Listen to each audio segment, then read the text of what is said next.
Ladies and gentlemen, we already did this, but welcome back. We're gonna play some D&D.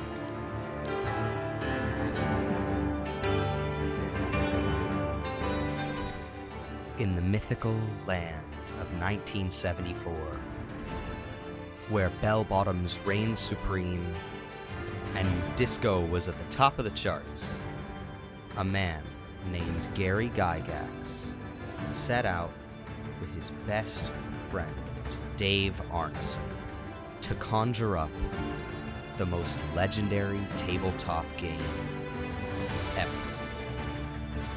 This tabletop game would revolutionize the very concept of creativity.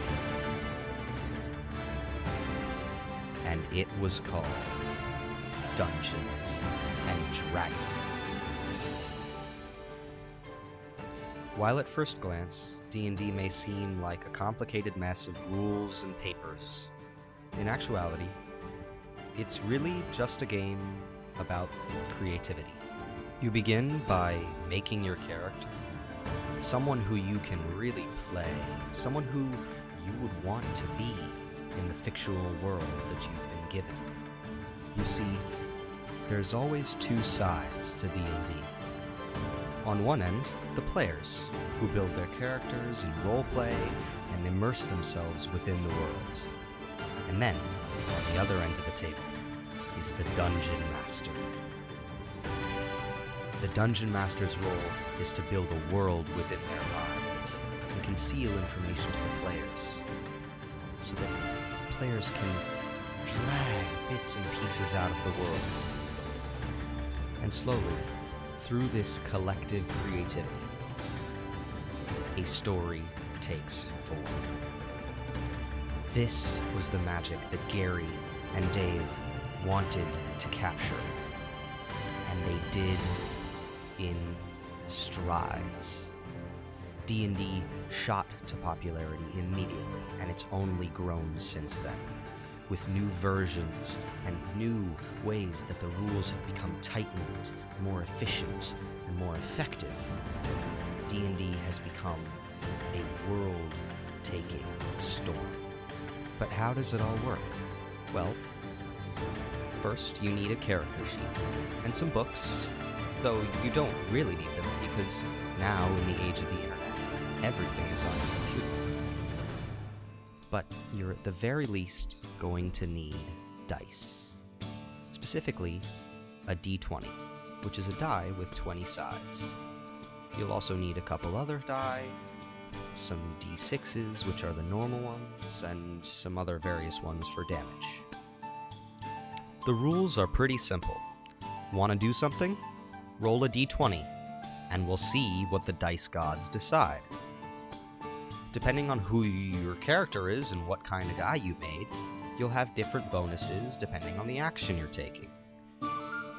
That's pretty much it. Everything else is up to you. Your creative freedom dictates how the game goes. It's the player's job to bring that creative spark to the game so that the DM can take it in, interpret it, and spit out something amazing. Now let's take a look for a moment and listen to one of my players in my game do something truly impressive. It seems to have crystallized to like a blade, just a piece of a blade.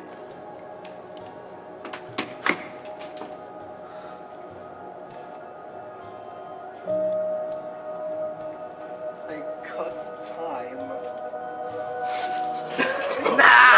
No, you can't. Cap.